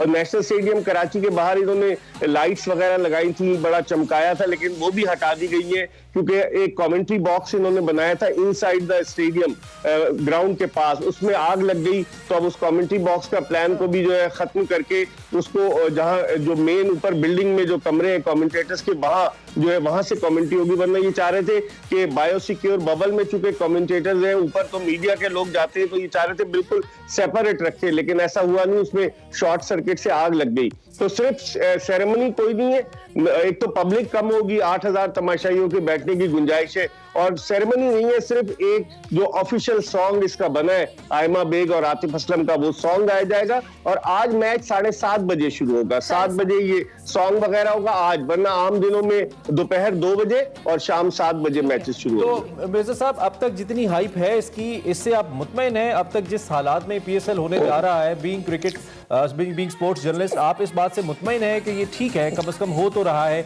या आप समझते हैं नहीं क्रिकेट है, इसके अंदर वो एक खुशी का अंसर होना चाहिए और इसको एक पुरसुकून माहौल में होना चाहिए था ताकि कौम इसको एंजॉय करे? आपकी इस पे क्या राय है? देखिए, इसमें तो यहाँ मजबूरी है इमरान के, अब क्या कर सकते हैं। ओमिक्रॉन के बादल जो है वो मंडलाते जा रहे हैं और उसके अलावा सिचुएशन भी ऐसी है, इसमें हो रहा है यही बहुत अच्छा है। मैं समझता हूँ कि पाकिस्तान का ये ब्रांड बन चुका है।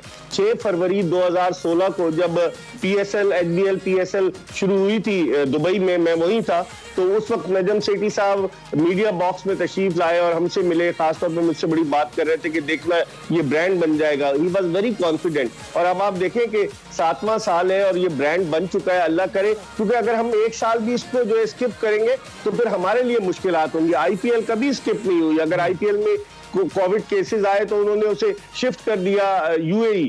IPL के मैचेस जो है वो साउथ अफ्रीका में भी हुए। तो हमें चाहिए, अब हमारा ब्रांड है, हमें इसको कंप्लीट तो करना है, हमें इसे कराना ही कराना है। तो मेरे ख्याल में करा रहे हैं, यही बहुत बड़ी बात है। ठीक है, ठीक है। और अब प्लेयर्स के हवाले से थोड़ा सा हमें बताइए, सारे प्लेयर्स फिट हैं? कोई ऐसी इतलात कोई प्लेयर अनफिट हो मैच के लिए? आज तो बाबर आजम वर्सेस रिजवान है, एक वैसे ICC रैंकिंग में नंबर 1 है, एक क्रिकेटर ऑफ द ईयर बने हैं और दोनों इकट्ठा खेलते हैं, मैच इकट्ठा ओपन करते हैं और पाकिस्तान को बड़ी होप्स उन्होंने दिलाई इंडिया के मैच में जबरदस्त अनबीटन रह के। तो आज कैसा मैच होने जा रहा है? आज टफ मैच होगा क्योंकि कराची किंग्स की टीम भी बहुत तगड़ी है और फिर जिस तरीके से मोहम्मद रिजवान की कप्तानी में मुल्तान सुल्तान ने फ्लरिश किया लास्ट ईयर, जिस तरीके से अबू धाबी में उन्होंने फाइनल में पेशावर ज़ल्मी को हराया, तो मैं समझता हूं कि एक टफ कंपटीशन की तवक्को है। प्लेयर्स की आपने इमरान बात की तो पहले शाहिद आफरीदी डावाडोल थे कि वो खेले नहीं खेले, वो बायोसिक्योर बबल से निकल गए थे और चले गए थे क्योंकि उनकी सिस्टर इन लॉ की डेथ हो गई थी। तो वो उधर चले गए थे। फिर उसके बाद उन्हें कन्विंस किया गया, उनकी कमर में भी तकलीफ थी क्योंकि उनका ये आखिरी सीजन है, तो फिर उसके बाद उन्होंने दोबारा बायोसिक्योर बबल ज्वाइन कर लिया है और 3 दिन तक वो क्वारंटीन में रहेंगे और उसके बाद क्वेटा ग्लैडिएटर्स की टीम की नुमाइंदगी करेंगे। ठीक है। और क्या मुल्तान सुल्तान डिफेंड कर पाएगा अपने टाइटल को, आपको लगता है?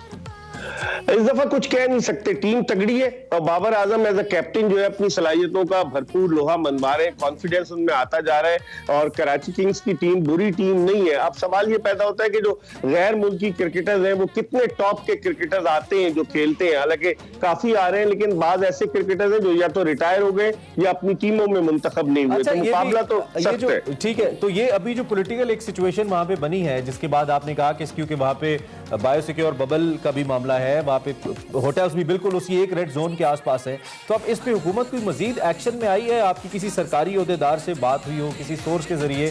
क्या कोई जो रूट है उसमें तब्दीली की जाएगी? क्योंकि खुदा न खास्ता अगर धरने वरने चलते हैं तो प्लेयर्स ने तो वहीं से जाना है, it means really high security, मतलब वेरी हाई अलर्ट चाहिए होता है खिलाड़ियों की आने के लिए और जाने के लिए, चूंकि फॉरेन प्लेयर्स भी हैं। तो इसमें किसी सरकारी ओहदेदार से कोई बात हुई हो? क्या इतलात है? रूट सेम रहेगा?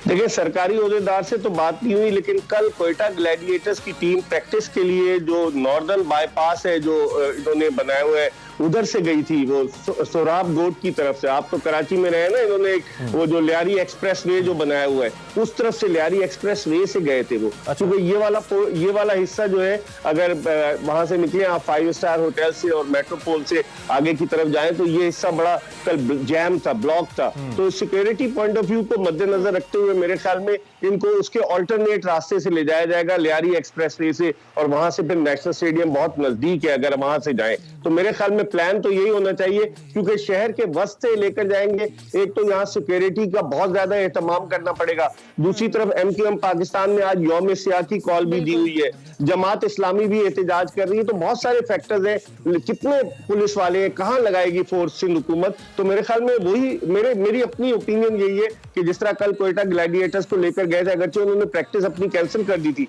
लेकिन रास्ता ये इमरान लियारी एक्सप्रेस वे का इस्तेमाल और कुछ होना। मिर्जा साहब, ये जो रमीज बाजा साहब प्लान कर रहे थे ना कि क्रिकेट स्टेडियम्स के साथ होटल्स भी होने चाहिए, वो कज़ाफी को लेके प्लान कर रहे थे, मुझे लगता है उनके प्लान में अब मुझे जान आती नजर आती है कि अगर होटल बिल्कुल ग्राउंड के साथ होंगे तो कम से कम प्लेयर्स को इतना बड़ा वो जो एक डिस्टेंस है वो नहीं तय करना पड़ेगा। मिर्जा साहब, thank you very much Mirza साहब, बहुत शुक्रिया आपको आज ज्वाइन करने के लिए और रात की मजदूरी के लिए भी जो आप करने वाले 11 बजे छोड़ेगी नहीं तो जोश जगाते देखना है आप सबने, हम मिलकर सब। इसमें एक जुमला ऐड करता जाऊं कि चले मुझे तो मजदूरी मिल गई, जो बेचारे मजदूर जिनको मजदूरी नहीं मिली उनको कहेंगे मुझे मजदूरी मिल गई। दुआ करें, हम बहुत खुश हैं आपको, best of luck for the मजदूरी भी है, जोश जगाते भी। Thank you very much. Iqbal Baig हमारे साथ मौजूद थे, क्रिकेट पे PSL 7 के एडिशन पे हमारे साथ बात कर रहे थे। अभी हम ब्रेक लेंगे, ब्रेक के बाद हाजिर होंगे, आप देखते रहिए Expresso. Welcome back to Express. अब हम आपको खिलाएंगे सुबह सुबह मछली, वो भी झूलेलाल की आज का देसी फूड।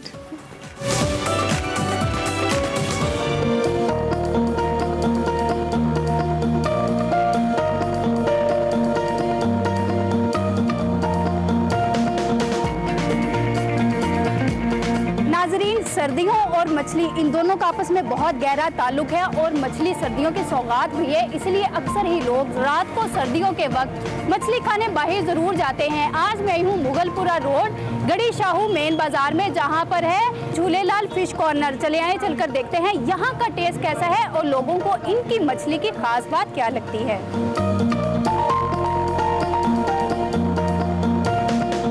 कहाँ से आए हैं? गड़ी शो से। कौन सी फिश खाने आए हैं? ये काला रो है, यहाँ की बड़ी मशहूर और बड़ी फेमस और अच्छी है, यहीं से तकरीबन 12-13 साल से खा रहे हैं। इनकी फिश की खास बात आपको क्या लगती है? ये अफोर्डेबल है, बाहर है ना जो सी ये यहाँ पर 650 रुपये की है, बाहर है ना जो सी तकरीबन 1200 रुपये किलो है। आप कहाँ से आए हैं? धर्मपुरा से आए हैं। क्या खास बात लगती है इनके टेस्ट की आपको? ये सरसों के तेल में बनाते हैं और बहुत अच्छी मच्छी होती है इनकी। आप सर्दियों में मछली खाना पसंद करते हैं या गर्मियों में? सर्दियों में मज़ा आता है खाने का। आप कहाँ से आए हैं? शरको शरीफ से। अच्छा, तो कितना अर्सा हो गया आपको यहाँ से मछली खाते? 10-12 साल हो गए जी। क्या खास बात लगती है आपको इनकी मछली की? वो ये हमारे शहर में भी है, मच्छी तो है लेकिन ऐसा टेस्ट नहीं है। आप यहाँ से क्या खाने आए हैं? कौन सी मछली? फिश लेने आए इनकी, ये फिश ही लेते हैं, रोहू मछली लेते हैं। अच्छा, क्या खास बात लगती है इनकी मछली? अच्छा टेस्ट है इनका, अच्छा मसाला लगा होता है और काफ़ी अच्छा इनका ये बनाया हुआ इन्होंने अपनी फिश को, तो हम इनसे खाते रहते हैं, काफ़ी अच्छा टेस्ट है। अच्छा, घर भी लेके जाते हैं? हाँ जी, अभी घर के लिए लेके आए। इनकी मछली की खास बात आपके लिए क्या लगती है? एक तो इनका टेस्ट है और सरसों के तेल में बनाते हैं इस वजह से, और कभी कभार खाने के लिए आते हैं रात को। अच्छा, सर्दियों में ज़्यादा शौक से मछली खाती है या गर्मियों में? सर्दियों में। अच्छा, सर्दियों में ही क्यों अच्छी लगती है आपको मछली खाना? क्योंकि ये सर्दियों की स्पेशलिटी है, इस वजह से सर्दियों में ही अच्छी लगती है। अभी डिमांड करके आई है घर में? हाँ जी। आप ये काम कब से कर रहे हैं? ये हमने 2008 में शुरू किया है। आप कितनी किस्म की मछली बनाते हैं? हमारे पास 3 किस्म की फिश होती है, रो फिश होती है, फिंगर फिश होती है और बाम फिश होती है। और रो फिश को हम फ्राई भी करते हैं और ग्रिल भी करते हैं। और डिमांड सबसे ज़्यादा किस मछली की है? सबसे ज़्यादा काला रो की डिमांड है, जो फ्राई में होती है काला रो, उसकी डिमांड सबसे ज़्यादा है। अच्छा, ये बताइएगा कि काले रोहू की पहचान क्या है? इसमें जो इसकी जो स्किन होती है बैक सर जो ब्लैक होती है, जो काला रोहू होगा तो उसका जो सर होता है वो छोटा होता है, बाकी जो थैला मछली हो गई, ग्रास हो गई, उनका जो आगे से सर आगे वाला हिस्सा वो बड़ा होता है। रोहू की पहचान ये एक तो इसकी जो बैक वाली जिल्द है वो दानेदार और ब्लैक होती है और इसका जो सिरा होता है वो छोटा होता है, वो रोहू होगी और इसमें चर्बी नहीं होगी। बाकी जो भी फिश होगी उसमें चर्बी होगी, जिसका मुँह बड़ा होगा वो थैला होगी, वो रोहू नहीं होगी। खाने के लिए कितने वेट की मछली अच्छी होती है? सबसे ज़्यादा जो लोग पसंद करते हैं 2 से 2.5 किलो का जो दाना है उसको ज़्यादा लोग लाइक करते हैं। उसमें ये था कि एक ही सिंगल बड़ा कांटा होता है और खाने में आसानी होती है, बच्चे और बड़ों के लिए, बुजुर्ग जो है उनके लिए आसानी होती है और उसमें चर्बी भी कम होती है। आपकी मछली की ऐसी क्या खास बात है जो लोगों का इतना रश लगा रहता है? खास बात ये है कि इसमें जो हम मसाले यूज़ करते हैं वो हमने देसी, तकरीबन गांव में कुछ रकबे लिए हुए, वहाँ में देसी अदरक होता है, देसी लहसुन होता है और इसमें जो चीज़ें यूज़ करते हैं, ज़ाफ़रान हो गया, जलवंतरी, और हम मशीन से कोई भी मसाला तैयार नहीं करते। जितना मसाला हमारे जितने वर्कर हैं वो हाथ से ही तैयार करते हैं, कूट के हम मसाला तैयार करते हैं और जो चीज़ें हम डालते हैं वो कॉस्टली बहुत महंगी पड़ती है, हर बंदा ये यूज़ नहीं करता। आप मछली को तलने से कितनी देर पहले मसाला लगाकर रखते हैं? मैक्सिमम 12 से 15 घंटे हम पहले मसाला लगाते हैं ताकि वो सही अंदर तक जज़ब हो जाता है। उसमें एक नवाला जितने हम नवाले लगाएंगे हर एक की तकरीबन माले में उसका टेस्ट आएगा। जितनी देर ज़्यादा लगा रहेगा इतना वो मसाला अंदर सही डीप होगा और जज़ब होगा। अब मछली को फ्राई करने के लिए कौन सा तेल इस्तेमाल करते हैं?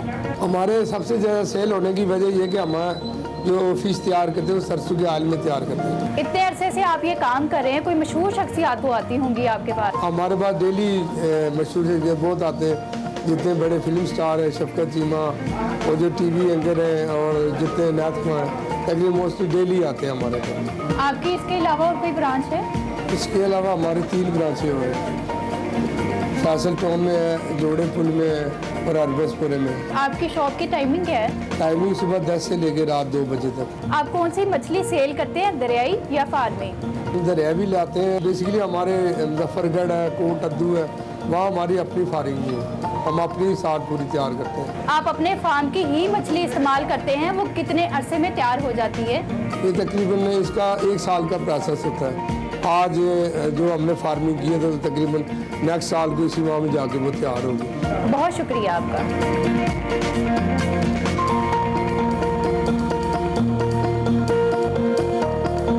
नाजरीन, मेरे लिए सरसों के तेल में बनी हुई गर्मा गर्म मछली आ चुकी है, इसको ट्राई करते हैं।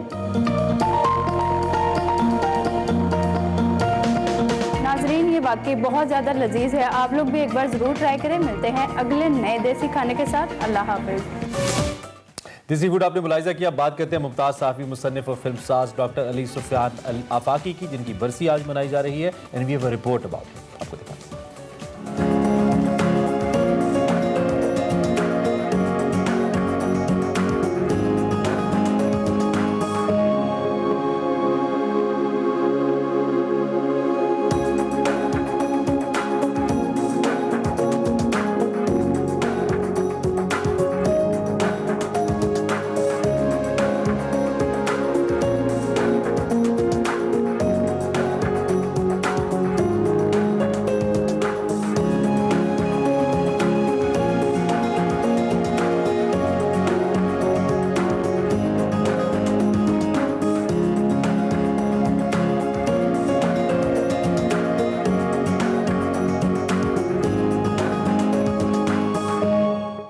भारत का यौम जमहूरिया यौम स्याह के तौर पर मनाया गया। पाकिस्तान और दुनिया भर में रहने वाले कश्मीरियों ने इसे यौम स्याह के तौर पर मनाया, ईद एहतजाज किया।